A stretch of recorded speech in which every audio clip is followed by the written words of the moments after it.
අද ඔයගොල්ලන් එකතු වෙලා ඉන්නේ කැනඩාවේ දවසේ වෙඩිල්ල සෙග්මන්ට් එකත් එක්ක. ඉතින් මේ මම පොඩි විහිළුවට එක කිව්වට මේ එහෙම එකක් නෙමෙයි. මට පොඩි දැනුවත් වීමක් කරන්න හිතුණා. මොකද මේ දවස්වල හරියට නිවුස් වල යනවා මේ කැනඩාවේ බ්‍රිටිෂ් කොලම්බියා ප්‍රාන්තයේ මේ සිදු වෙච්ච වෙඩි තැබීම ගැන. ඉතින් ඇත්තටම මිනිස්සු මේ දේවල් දැනගෙන ඉන්න ඕනේ. මුලින්ම කියන්න ඕනේ මම මේ දේවල් දැනුවත් කරන්නේ මේ මිනිසුන්ව රට යවන්න එක ඩිමෝටිවේට් කරන්නවත් මේ එහෙම දෙයකට නෙමෙයි. මොකද සමහර මිනිස්සු මේ රටවල් වලට එනවා මේ කිසිම දෙයක් නොදැන ආවහම වෙන්නේ මේ මොන හරි ප්‍රශ්නයක් වුණාම තමන් මානසිකව වැටෙනවා. ඒ කියන්නේ මේ වගේ දේවල් බලාපොරොත්තු වෙන්නේ නැහැ නේ. මේ රටවල් වලට එනකොට හෙන්න සිහින ලෝක ඔළුවේ තියාගෙන ඉන්න ආව ගමන් සල්ලි හම්බෙයි වාහන ගන්න සිහින ලෝක ඔළුවේ තියාගෙන ඉන්නේ. ඇවිල්ලා පොඩි සිද්ධියක් වුණ ගමන් සම්පූර්ණයෙන්ම කඩාගෙන වැටෙනවා. ඊට පස්සේ තමන්ට රස්සාව කරගන්නත් බෑ, මුකුත් කරගන්න බෑ. මොකද මානසිකව වැටුණාට පස්සේ තමන්ට මොනව වෙනවද කියලා හිතා ගන්න බෑ. මම මේ දැනුවත් කිරීම කරන්නේ මේකයි. මේ එතකොට අඩුම ගානේ තමන්ට ෆෝකස් එක තියාගෙන ඉන්න පුළුවන්. රයිට් මම මේ දේවල් දැනගෙන ආවේ මෙහෙම දෙයක් වුණොත් මම මෙහෙමයි කරන්නේ. එතකොට තව දෙයක් මට කියන්න ඕනේ. දැන් අපි වැඩ කරන තැන්වල දැන් මේ කැනඩාව කියන්නේ ඇත්තටම මාර සේෆ් කන්ට්‍රි එකක් කියලා තමයි මේගොල්ලන් කියන්නේ. හැබැයි අපි මේ වැඩ කරන තැන්වල අපිට හැම මාසෙකම වගේ ට්‍රේනින් එකක් දෙනවා. අඩුම ගානේ මාස දෙකකට වගේ සැරයක් ට්‍රේනින් එකක් දෙනවා. වැඩ කරන තැනට වෙපන් එකක් අරන් ආවොත් මිනිහෙක් කොහොමද මේකෙන් සර්වයිව් වෙන්නේ? කොහොමද මෙතනින් පැනලා යන්නේ? මොනවද ස්කේප් වෙන්න කරන්න පුළුවන් දේවල්? කොහොමද මිනිහෙක් අයිඩෙන්ටිෆයි කරගන්නේ Tamanට මේ හානියක් කරන්න එනවා කියලා? මේ දේවල් සම්බන්ධව අපිට ට්‍රේනින් එකක් දෙනවා. මේ ට්‍රේනින් එක දෙන්නේ මේ අපිට අපිව බය කරන්නවත්, මේ අපිට මේ රටවල් වලට එන්න එපා කියනවත්. එහෙම නෙමෙයි. මේ පෙර සූදානමක් දෙන්නේ. මේ වගේ දේවල් ඕනම වෙලාවක එන්න පුළුවන්. කැනඩාව කියන්නේ වෙපන් තහනම් කරපු රටක්. ලංකාව වගේම තමයි. Tamanට පර්සනලි වෙපන් එකක් තියාගන්න බෑ. ලයිසන් වෙපන් එකක් මුකුත් බෑ. එහෙම වෙපන් තියෙන්න බෑ. සාමාන්‍ය මිනිහෙක්ගේ අතේ වෙපන් එකක් තියෙන්න බෑ. හැබැයි USA වල එහෙම නෙමෙයි. USA වල ඕන මිනිහෙක්ට ගිහිල්ලා වෙපන් එකක් ගන්න පුළුවන්. ඒ කැනඩාවේ එහෙම නැහැ. එහෙම නැති රටක අපිට එහෙම ට්‍රේනින් එකක් දෙන්න ඕනේ නැහැ. දැන් අපිට කවදාවත් මම මේ ෆයිනෑන්ස් කම්පැනි වල වැඩ කරලා තියෙනවා. අපිට මේ සල්ලි අරන් එන හැන්ඩල් කරන තැනවත් අපිට කියලා නැහැ. මේ අපිට ට්‍රේනින් එකක් කවදාවත් දීලා නැහැ. වෙපන් එකක් අරන් මිනිහෙක් આવොත් මොන වගේ දෙයක්ද අපි කරන්නේ කියලා. අපිට එහෙම ට්‍රේනින් එකක් දීලා නැහැ. හැබැයි මේ රටවල් වල එහෙම දෙයක් අපිට ඉස්සර නම් ඇහෙන්න තිබ්බේ නැතත් ඒ ට්‍රේනින් එක දිගටම දෙනවා. ඉතින් මේ ඒ දෙන්නේ අපිව බය කරන්න නෙමෙයි මේකට පෙර සූදානමක් කරන්න. මාත් මේක තමයි දැනුවත් කරන්නේ. මොකද මිනිස්සුන්ට එතකොට මේක දේවල් ගැන හරි දැනුවත් වීමකින් තමයි එන්නේ. එතකොට අර හෙන හීන ලෝකවල නෙමෙයි එන්නේ. මේ ඕනම දෙයකට රෙඩි වෙලා එන්නේ.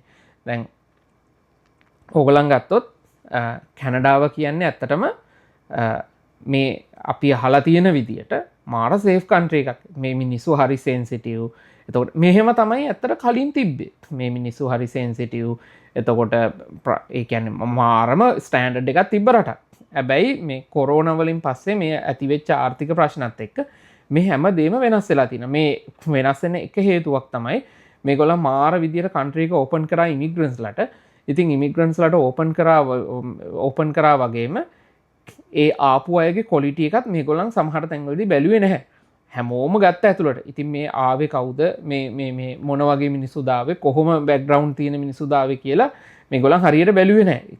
ඉතින් මේවා වෙන්න එක හේතුවක් තමයි ඒක. අනිත් එක මේ ආර්ථික තත්ත්වය. අනිත් එක ඔය රේසිසම් කියන එක ඕකත් එක හේතුවක්. ඉතින් ඕගලන් දැකලා ඇති ඇත්තටම ලංකාවේ වගේ මෙහෙම මේ ක්‍රිමිනල් කේස් එකක් වුණාම අර ලංකාවේ වගේ සෙග්මන්ට් ගහගෙන දවසේ වෙඩිල්ල අනම්මනම් කියලා නිවුස් සෙග්මන්ට් ගහගෙන එහෙම මේ රටවල් වල යන්නේ. මොකද මේ රටවල් වල මිනිස්සු ඒ කැනේඩියන්ස්ලා කියන මිනිස්සු මාර ආදරේ මේ කන්ට්‍රි එකට. ඒගොල්ලන් කැමති නෑ තමන්ගේ කන්ට්‍රි එක ගැන හොඳ නැති දෙයක් කොහෙවත්ම පළ වෙනවට කැමති නෑ. නැත්තම් මේ මීඩියා channel වලට මේක යූස් කරන්න පුළුවන්. මේ දැන් ඉන්න ආණ්ඩුවට ගහන්න මෙහි ප්‍රයිම් මිනිස්ටර් රිසයින් වුණා. එතකොට දැන් අලුත් ප්‍රයිම් මිනිස්ටර්ට ගහන්න දාන්න පුළුවන්. ඉතින් මේ එක ඒවට මේ නිවුස් පාවිච්චි කරන්න පුළුවන්. ලංකාවේ වගේ නම් මේක ඉවරයක් කළා. හැබැයි මේ රටවල් වල බොහෝම ප්‍රාථමික ලෙවල් එකකින් ඒක දැනුවත් කිරීමක් කරා ලෙස විතරයි මේ නිවුස් එක ගියේ. හැබැයි එතනින් එහාට ඒක එහෙම යන්නේ නැහැ. දැන් ඔයගලන් දන්නේ නැති එකපාරක් අර ලංකාවේ ළමෙක් අර ගෙදර හිටපු සේරම මිනිස්සු මරලා ඒක ගැන ඉවලේ එතන කතා බහක් ඇති වුණා. ඒ නිවුස් එක ගියා. ඒක පන්න ගහලා එහෙම එකක් වුණේ නැහැ.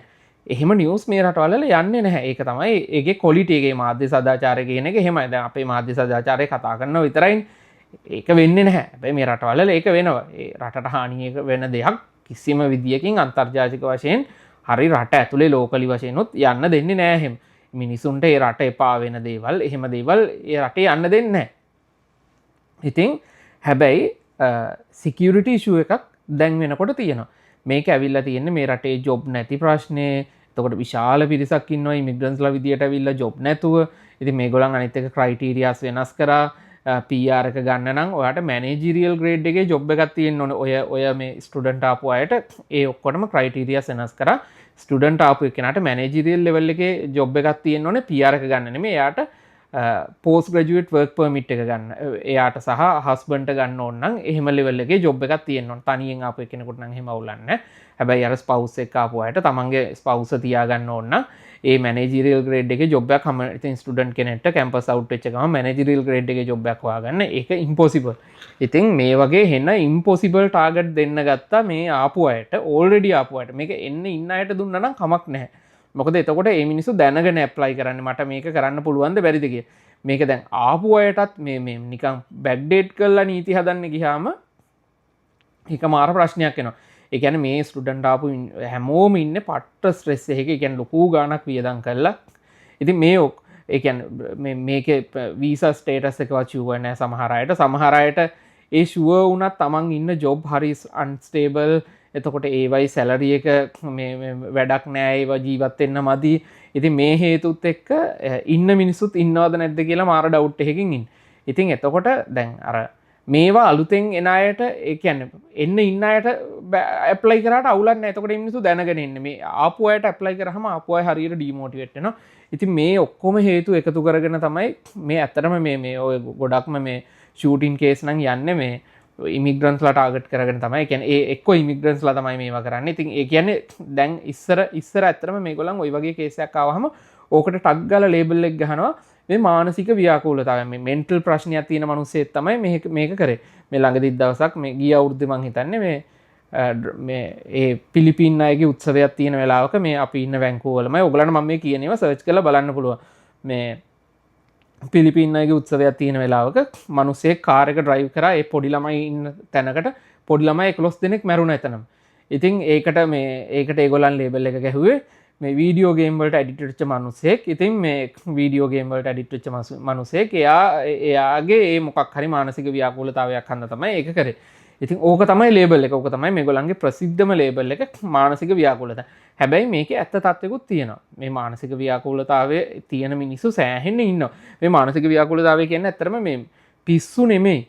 මේක රේසිසම් වලත් කෑල්ලක්. ඒ කියන්නේ දැන් මම හිතන්නකො මම මොකක් හරි ජාතියකට කැමති නැහැ කියලා දැඩි ලෙස කැමති නැහැ. මට උන්ගේ මොනවා හරි අසාධාරණයක් කළා තියෙනවා. මට දැක්ක තැන මරන්න කේන්ති. ඉතින් එතකොට එහෙම මිනිහෙක් මොකක් හරි කරන්න හිතෙනවා. හිතෙන්න පුළුවන්. ඕක තමයි මානසික ව්‍යාකූලතාවය කියලා මෙහි කියන්නේ. නැත්තම් මේ හොඳට ඉන්න මිනිස්සු පිස්සෝ නෙමෙයි. වාහනයක් ඩ්‍රයිව් කරන් ලයිසන් එකක් අරගෙන වාහනයක් ඩ්‍රයිව් කරන් යන්න පුළුවන් මිනිස්සෙට එහෙම පිස්සුවක් තියෙන විදියක් නැහැ. මානසික ව්‍යාකූලතාවය කියන්නේ ඌ රේසිස්. ඌට අර ජාතිය මිනිස්සු පෙන්වන්න බෑ. ඉතින් ඌ ගිහිල්ලා අප්පෝ.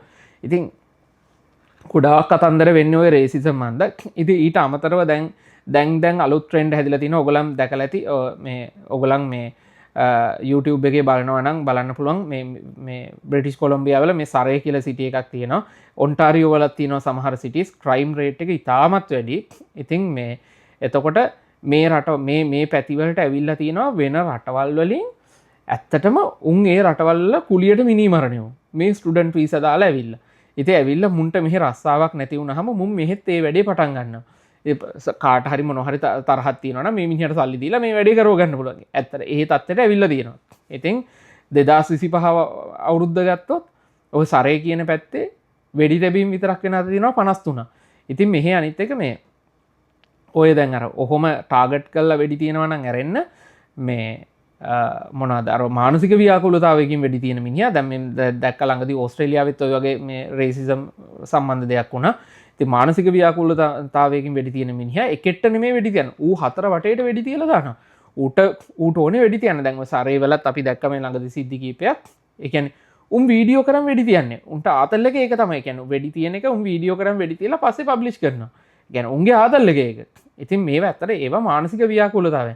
එතකොට දැන් අර ලංකාවේ වෙඩි තැබීම වගේ නෙමෙයි. ලංකාවේ නම් දැන් ඔයා පාතාලයට සම්බන්ධ නැත්තම් ඔයාට කවුරුත් වෙඩි තියයි කියලා එහෙම ලොකු ඩවුට් එකක් නැහැ. මොකද ඔයා කිසිම පාතාල දෙයකට සම්බන්ධ නැත්තම් එහෙම ඔයාට වෙඩි තියන්න අවශ්‍යතාවයක් නැහැ. මේ කාට හරි වද තියෙන එකක් වැරදිලා වැදුනොත් ඇරෙන්න එහෙම කරුමයක් තිබ්බොත් ඇරෙන්න නැතුව මිනිහෙක් ඇවිල්ලා වෙඩි තියලා යන්නේ නැහැ. හැබැයි අර මානසික ව්‍යාකූලතාවයෙන් වැඩි තියෙන මිනිස්සු උන්ට ටාගට් එකක් නැහැ උන්ට ඕනේ උන් ඒ සමහර මිනිස්සු වීඩියෝ ගේම් වලට ඇඩික්ට් වෙලා ඉන්න පුළුවන් මොනවා හරි වෙන්න පුළුවන් උන්ට ඕනේ ඒ මිනිහට වෙඩි තියලා ගන්න සතුට ගන්න මේ මිනිහා මැරෙනකොට මාර සතුටුයිට ඉතින් ඕක එක තත්ත්වයක් ඉතින් මේ හැබැයි මේගොල්ලන් try කරනවා හැම එකටම ඔය ලේබල් එක ගහන්න හැබැයි දැන් වෙනකොට ඒ ලේබල් එක හැම එකටම ගහන්න බැරි තත්ත්වයක් වෙලා තියෙනවා ඉතින් මේ අනිත් එක ලංකාවේ පොලිසිය වගේ නෙමෙයි මේ රටවල් මං කියන්නේ පොලිසිය දුර්වලයි කියලා පොලිසිය දුර්වල නැහැ පොලිසියට ඉක්විප්මන්ට්ද ඒගොල්ලන්ට තියෙන ලේටස්ට්ම ටෙක්නොලොජි ඔක්කොම තියෙනවා ඒගොල්ලන්ට යූස් කරන්න බලයද හැම එකම තියෙනවා දැන් අපි මේ ළඟදී දැක්කා ඔය දැන් මෙහි හේස්ටින් කියලා පැති එහෙම තියෙනවා ඕගොල්ලන් ඔය ස්ටුඩන්ට් එහෙම එනවා නම් විශේෂයෙන්ම බලන්න තමන් යන්නේ මොන සිටි එකටද මම ඇත්තට මේ දැනුවත් කිරීම කරන්නේ ඒකයි එතකොට මිනිසුන්ට දැනගන්න පුළුවන් මේවා ඇත්තටම ඔයගොල්ලන් Google ගහලා බැලුවම බලන්න පුළුවන් මේ සිටි එකේ තමන් යන සිටි එකේ කොච්චර ක්‍රිමිනල් කේසස් වෙලා තියෙනවද කොච්චර වෙඩි තැබීම් වෙලා තියෙනවද මොන වගේ ඒවාද වෙලා තියෙන්නේ මානසික ව්‍යාකූලතාවයද මොන වගේ ඇක්සිඩන්ට් වෙලා තියෙන්නේ වෙහිකල් ඇක්සිඩන්ට් තියෙනවා දැන් මෙහි ඔයගොල්ලන් ඔය සරේ වගේ පැත්තකට යනවා නම් සරේ ඔයගොල්ලන් පදිංචි වෙලා වාහනයක් ඉන්ෂුරන්ස් කරොත් ඒ වාහනේ ඉන්ෂුරන්ස් එක වැඩි වෙන සිටි වලට වැඩි. ඒ කියන්නේ ඔයාගේ ඇඩ්‍රස් එක ඔයා ඉන්නේ සරේ කියලා දැම්මොත් ඔයාගේ ඉන්ෂුරන්ස් එක වැඩි ඔයා වෙන සිටි එකක ඉන්නවට වැඩි. මොකද ඒ සිටි එකේ ඇක්සිඩන්ට් වෙනවා වැඩි. ඉතින් මේ එතකොට ඔයාගේ ඒ ඉන්ෂුරන්ස් එක දැන් මෙහි ඇවිල්ලා මුළු ප්‍රොවින්ස් එකටම එකම එක ඉන්ෂුරන්ස් කම්පැනි එකයි තියෙන එක ගවර්න්මන්ට් ඉන්ෂුරන්ස් කම්පැනි එක. එතනින් විතරයි දාන්න පුළුවන්. එතකොට ඒගොල්ලන් මුළු ප්‍රොවින්ස් එක ගැනම හොඳ ඇනලිසිස් එකක් කරලා තියෙනවා. එතකොට ඒගොල්ලන් දන්නවා ඒගොල්ලන්ගේ රිස්ක් එක වැඩි මේ වගේ සිටි එකක ඉන්න එක්කෙනෙක්ගේ එයාගේ ඉන්ෂුරන්ස් ප්‍රීමියම් එක වැඩි. එතකොට ඕගොල්ලන් දැන් ලංකාවේ ඉඳන් එනකොට දැන් මේ බලන්නේ නැහැනේ දැන් ගෙවල් එහෙම බුක් කරනකොට සමහර අය එන්න කලින්ම දැන් ඇත්තටම මෙහි ඇවිල්ලා හොටෙල් වල ඉන්න සල්ලි නැහැනේ. මේ ඔන්ලයින් බලලා මොකක් හරි තැනක් බුක් කරලා එන්න. එතකොට අපි බලන්නේ ගාණ විතරයි. දැන් මේ වගේ පැතිවල ප්‍රයිස් එක හරි අඩුයි. ඉතින් ඔයා දන්නේ නැහැ මේ වගේ ක්‍රිමිනල් කේසස් තියෙනවද මොන වගේ මිනිස්සුද ඉන්නේ. ඇත්තටම මෙහි මිනිස්සු ගෙයක් හරි මොකක් හරි රෙන්ට් එකට ගන්නකොට බලන්නේ නේබර්හුඩ් එක. මොන වගේ මිනිස්සුද ඉන්න සමහර මිනිස්සු ඒ කියන්නේ සමහර නේබර්හුඩ් අපිට සෙට් වෙන්නේ නැහැ. ඒ කියන්නේ සමහර පැතිවල එකම ජාති මිනිස්සු ඉන්නේ. ඒ ජාතීන් අපිට සෙට් වෙන්නේ නැහැ. උන් අපිට කැමති නැහැ. උන් අපිට කැමති නැතුනහම එක එක විදිහේ රියැක්ෂන් දානවා. ඉතින් රැට එහෙම තනිය යනකොට කරදරයක් උනේ නැතත් අපේ හිතේ බයක් හරි තියෙනවා. ඉතින් දැන් මේ වගේ රටකට ඇවිල්ලා එහෙම බයෙන් ඉන්න ඕනේ නැහැනේ අපි. අපි එන්නේ මේ වගේ මාස කොහොම හරි මහන්සියලා වැඩ කරලා හම්බ කරලා කීයක් හරි එකතු කරගන්නේ. ඒත් අමතරව මේ මිනිසුන්ට බය එකකට බය ඉන්න බැහැනේ මේවට ඇවිල්ලා අනිත් එක එහෙම වුණාම අපිට කරන්න දෙයක්වත් නැහැනේ මේක අපේ රටකුත් නෙමෙයිනේ. ඉතින් මේ රට ඔය යන අය විශේෂයෙන්ම ස්ටුඩන්ට් යන අය ඒගොල්ලන් තරුණ අය ඒගොල්ලන්ට ප්‍රශ්න සමහර වෙලාවට ආවහම මුණ දී ගන්න අමාරුයි. ලොකු ගණන් වියදම් කරලා ආයි හැරිලා එනවා. ඉතින් මේ වගේ පැති බලලා යන්න දැන් මෙහි තියෙන හේස්ටින් කියලා පැත්තක් එහෙම තියෙන හේස්ටින් ඒ පැත්තේ ඉන්න බෑ. ඒ කියන්නේ තනිකර සාමාන්‍ය මිනිසෙට නම් ඉන්න බෑ. කුඩු ගහලා ගංජා ගහලා පාරේ වැටිලා පාරේ ජරා කරගෙන ඒ කියන්නේ ගඳයි. ඒ කියන්නේ ඒ පැත්තට ඇතුල් වෙනකොට පට්ට ගඳයි. ඒ කියන්නේ මිනිස්සු පාරෙම ජරා කරගෙන ඉන්න බෑ. ඒ කියන්නේ පාර පුරා මිනිස්සු අර සොම්බි වගේ රැයට යනකොට මෙන්න මෙහෙම ඉන්නවා දෙකට නැවිලා හොද්දටම ගහලා. ඒ කියන්නේ ඒ ඩ්‍රග්ස් ඇත්තටම ඒ උන් ගහන ඩ්‍රග්ස් ලංකාවේ එහෙම නැහැ. ඒ ඩ්‍රග්ස් එච්චර විසසහිත ඩ්‍රග්ස් ඒ පාවිච්චි කරන්නේ. ඉතින් මේ ඔක්කොම මිනිස්සු මෙහෙම නැවිලා ඉන්නේ. කෙලින්ම අර ඔයගලන් සොම්බි ෆිල්ම් වල දකින්න මෙහෙමින් ඒ සොම්බිම තමයි කිසිම වෙනසක් නැහැ. ඉතින් දැන් රැට එහෙම ওই වගේ පැත්තකින් යනකොට එහෙම කරදරයක් වෙලා කියලා වාර්තා වෙන්නේ නැහැ. ඒ කියන්නේ හැම තැනම පොලිසියෙන් ඉන්නවා, අඩියෙන් අඩිය පොලිසියෙන් ඉන්නවා. හැබැයි මොනවා වුණත් හිතේ බයක් තියෙනවා. අනිත් එක මේ වගේ රටකට ඇවිල්ලා ඒ වගේ අප්‍රසන්න තැනක ඉන්න ඕනේ නැහැ. හැබැයි මේ පැතිවල රෙන්ට් එක එහෙම පට්ට අඩුයි. දැන් ඕගොල්ලන් රෙන්ට් එක විතරක් බලලා මේ වගේ පැත්තක ගයක් බුක් කරොත් එහෙම සදා අනාතයි. ඒ කියන්නේ අපි වගේ අපි ඒ කාලෙත් ඉතින් අපි මේ වගේ පැත්තකට මුලින්ම ආව නම් දෙවෙනි දවසේම ටිකට් එකක් බුක් කරන් ඇරලා යනවා. ඉතින් මේ අර ඔයගොල්ලන් ඒ වගේව ස්ටඩි කරලා ඉන්න. මොකද සමහර මිනිස්සු හිතන් ඒ කියන්නේ දැන් අපි එහෙම මේ රටවල් වලට එනකොට අපි ප්ලෑන් කරේ හරි දවස් පැයට $20යි සැලරි එක. හරි එහෙනම් දවසට මෙච්චර ගාණක් හොයන්න පුළුවන්. මම මෙච්චර පැය ගාණක් වැඩ කරනවා. හරි මාසෙට මගේ ඉන්කම් එක මෙච්චරයි. මම මෙච්චර ගාණක් මේ රෙන්ට් එක ගෙවනවා. කෑම වලට මෙච්චර වියදම් කරනවා. ඊටු ටික මං ඉතුරු කරගන්න. අපේ ප්ලෑන් එක රට යනවා කිව්වහම ඕකනේ. ඊට පස්සේ ඔතනින් එහාට ඕකේ සේෆ්ටි එක, ඕ නේබර්හුඩ් එක ඕවා බලන්නේ නැහැ. අපි හිතන්නේ රටේ නම කිව්වම අම්මට සිරි මේවා අර ෆුල් සොලිඩ් ඇති. පාරවල් නිකන් බත් කන් දාලා ලෙව ගන්න පුළුවන් ගානට ඇති. එහෙම කියන. ඒව ගැන අපි ඒ තත්ත්ව ගැන ඒවා ඇත්තටම හොඳයි කියලා නිකන් නියතයක් විදිහට තියාගෙන ඉතුරු හම්බ කරන ඒවා ගැන හිතන්නේ. හැබැයි අර දේවල් හිතන්න ඕනේ. මොකද ඒවා අපිට මෙන්ටලි මාර විදිහට ඉෆෙක්ට් වෙනවා. ඉතින් මේ අර මේ මං ආයි කියනවා. ඒ කියන්නේ මම මේ දේවල් කියන්නේ එතකොට මිනිස්සුන්ට රෙඩි වෙලා එන්න පුළුවන්. මේවට ආවහම මේ ස්ට්‍රෙස් වෙන්න දෙයක් නැහැ මේව දැක්කහම. මොකද ඔල්රෙඩි අපි දැනගෙන එන්නේ මේ ආයි අලුතෙන් මැජික් එකක් නෙමෙයි මේවා මේ රටට ආවට පස්සේ දැනගත්තාම. ඉතින් මේ ඕක ළමයි මේ ළඟදී ඇතිවෙච්ච කැනඩාවේ ඇතිවෙච්ච තත්ත්වය ඔය වෙඩි තැබීම් සම්බන්ධව. කොට දැන් මම මෙහෙම කිව්වහම හිතන්න පුළුවන් සමහර අය දැන්ටම ලේබල් ගහලා තිනවා දැන් කැනඩාව කියන්නේ මෙහෙම වෙඩි තැබීම් වෙන අන්සේෆ් කන්ට්‍රි එකක් එහෙම කියලා. ඇත්තටම එහෙම නෙමෙයි. මේ වගේ පොඩි සිද්ධීන් හැම රටකම වෙනවා. ඒ කියන්නේ මේ රටවල් වල අපිට ඔපචුනිටිස් තියෙනවා. ඔපචුනිටිස් තියෙනවා හම්බ කරගන්න පුළුවන් වැඩ කරන්න පුළුවන්. හැබැයි මම මේ මගේ වීඩියෝ වලින් කතා කරන මේ නෙගටිව් පැත්ත මේක දැනගෙන එන්න. මේක දැනගෙන ආවහම මේකට ප්‍රිපෙයාර් වෙන්න පුළුවන්. ඔයගලන් දන්නවා මේ වගේ සිද්ධියකදී මොනවද කරන්නේ. ඔයගලන් අඩුම ගානේ දන්නවද වෙපන් එකක් අරන් තමන් ඉස්සරහට මිනිහෙක් ආවොත් වෙඩි තියන්න ආවොත් මොකද කරන්නේ? කොහෙද හැංගෙන්නේ? මොන වගේ තැනකටද දුවන්න පුළුවන්? කොහොමද මේ සිටුේෂන් එක හැන්ඩල් කරන්නේ? එහෙම නිකන් සත පහකවත් අයිඩියා ගන්න නැහැ නේ. කියන්නේ මම කියන්නේ දැන් මෙහෙ ඉන්න නම් පොඩි උන්ව පොඩි කාලේ මුංග යවනවා කරාටි ක්ලාස් යනවා. මෙහෙ තියෙනවා කරාටි ක්ලාස් තියෙනවා. සෙල්ෆ් ඩිෆෙන්ස් උන්ට උගන්වනවා. ඉස්කෝලේ බේසික් ඒවා උගන්වනවා. ඉතින් සෑහෙන දැන් අපේ උන් ඇත්තටම දන්නේ නැහැනේ මිනිහෙක් ගහන්න ආවොත් කොහොමද ඌව නවත්තන්නේ කියලා. දැන් මෙහෙ තියෙනවා හැමෝටම තියාගන්න කියලා තියෙන පෙපර් ස්ප්‍රේ කියලා එකක්. ඒ කියන්නේ දැන් ඔක ලංකාවෙත් අපිට ඕන මන් දන්නේ ඒක ලීගල්ද නැද්ද කියලා. මෙහෙ ඒක තියෙනවා හැමෝ ගාම තියෙන පොඩි පර්ෆියුම් බොටල් එකක් වගේ. මේකට ගම්මිරිස් කුඩු දාලා වතුරට ගම්මිරිස් කුඩු දාලා පෙපර් ස්ප්‍රේ. මේක මූන්ට ගැහුවාම ඒ කියන්නේ ඌට ආයි පේන්නේ නැහැ. ඌට ආයි පැය භාගයක් විතර යනකම්ම ඌට ආයි පේන්නේ නැහැ. ඒ කියන්නේ ඕකේ සමහර තව ස්ට්‍රෝං වර්ෂන් ගන්නත් තියෙනවා, කඩේ ගන්නත් තියෙනවා, නැත්නම් ගෙදර හදා ගන්න පුළුවන් පෙපර් ස්ප්‍රේ.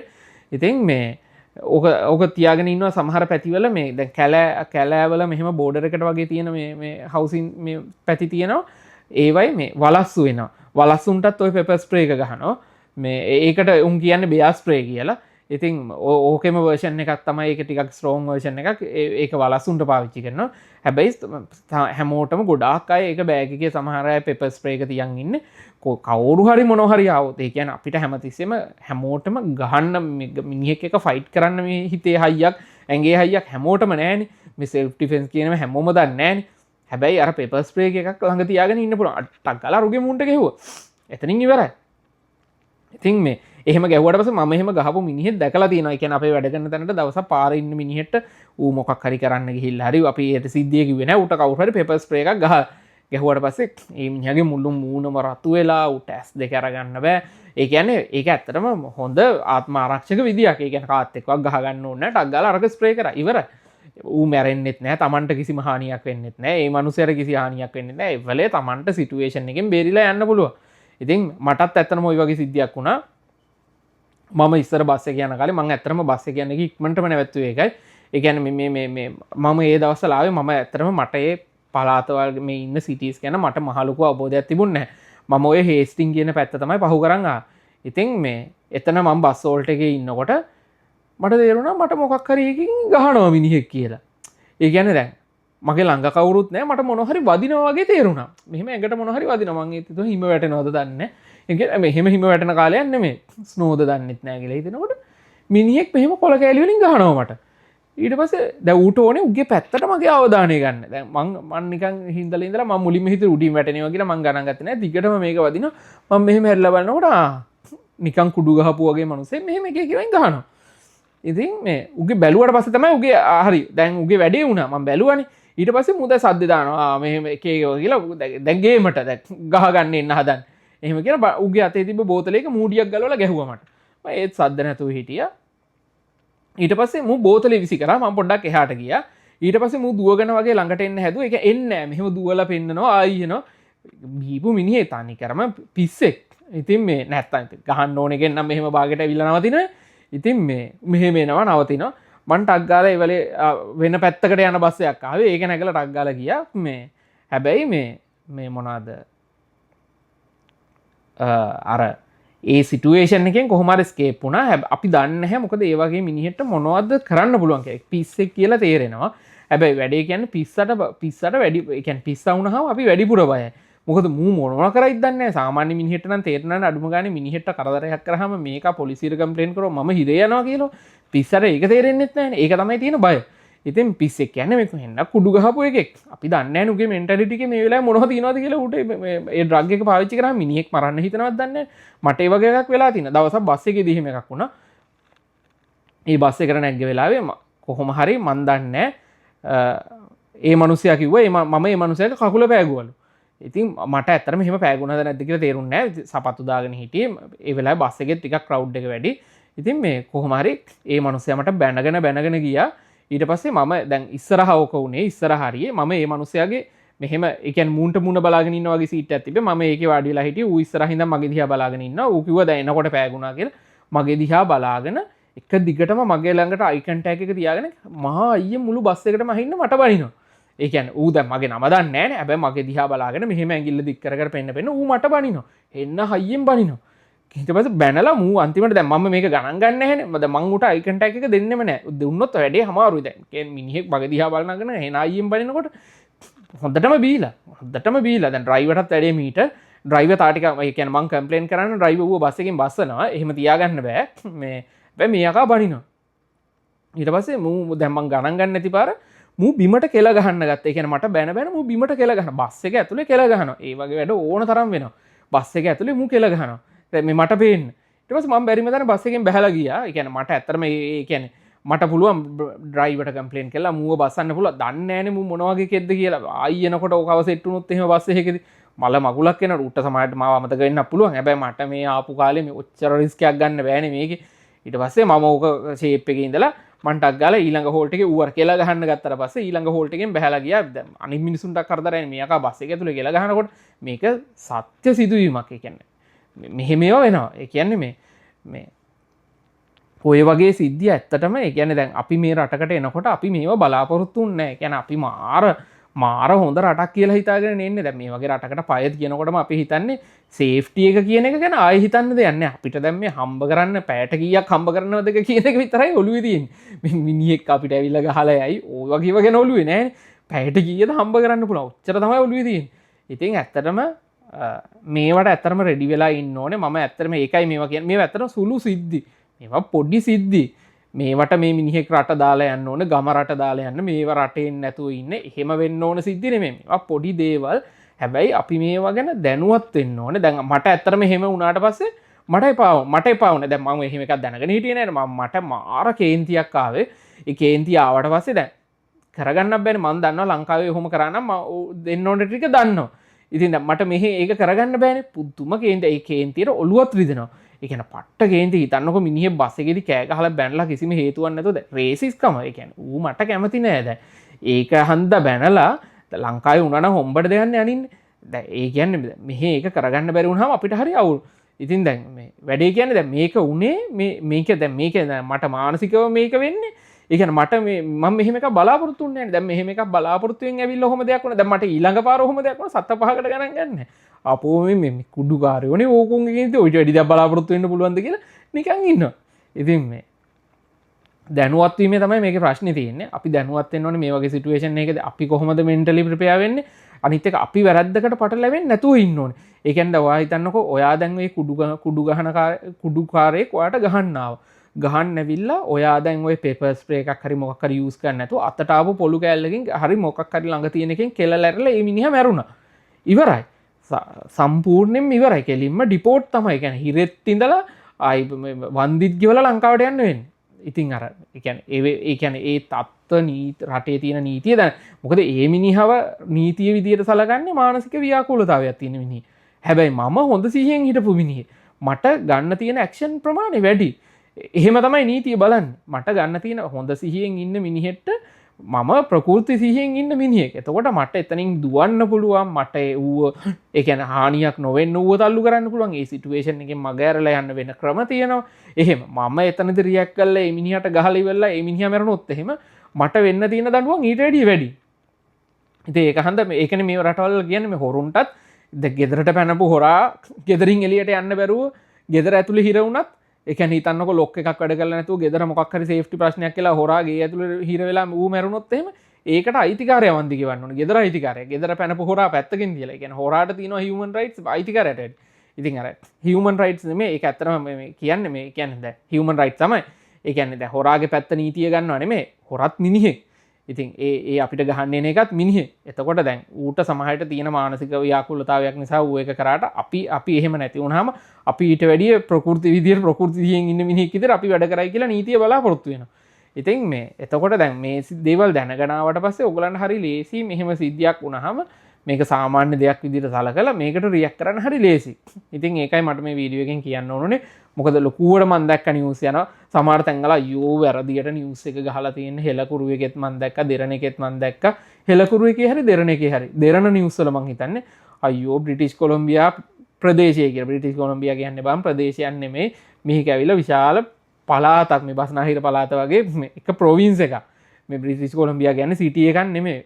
ඒකේ දැන් බ්‍රිටිෂ් කොලොම්බියා වල තියෙන රූරල්ම සිටි එක තමයි ඔය ළඟදී ස්කෝල් එක වෙඩි තැබීම වුණේ. ඉතින් පොඩ්ඩක් මේ නිවුස් ගහනකොට හරියට ගහන්න අඩුම ගානේ මිනිසුන්ට ඒක ඉන්ටර්නෙට් එකේ සර්ච් කරලා හරි එතකොට බලන්න පුළුවන් මොකද්ද මේ වෙලා තියෙන්නේ කියලා. ඉතින් මේ ඕක තමයි මට වීඩියෝ එකෙන් කතා කරන්න ඕනුනේ. කමක් නැහැ කොහොමද නිවුස් එක ගහුවනේ. ඉතින් මේ එච්චරයි. ඉතින් මේ වැරදිට ගහුවට කමක් නැහැ. ඉතින් ඕක මේ සිටි එකයි ප්‍රදේශේ වැරදුනා කියලා මහලු ගවුලක් වෙන්නේ මේ ඕක තමයි ඕක ඇත්ත කතාව. ඉතින් මේ තාම ඒගොල්ලෝ මම හිතන්නේ ඉන්වෙස්ටිගේෂන් කරනවා මොකක්ද මේ ප්‍රශ්නේ කියලා. ඉතින් මේ ඔය ෂූටින් කේස් නම් ඉස්සරහට ඕගොල්ලන්ට සෑහෙන්න අහන්න හම්බ වෙයි. ඉතින් මේ මොකද ඒක දැන් මෙහි ඉහළ යමින් පවතිනවා. මේගොල්ලෝ තාම හොයනවා මොකද්ද මේ ප්‍රශ්නේ, මොකද්ද මේ වෙලා තියෙන්නේ කියලා. ඉතින් මේ අපි බලමු ඉස්සරහට මොකද වෙන්නේ කියලා. ඕක තමයි දැනට තියෙන තත්ත්වය මේක ඇතුලේ. එහෙනම් තව වීඩියෝ එකකින් හම්බෙමු.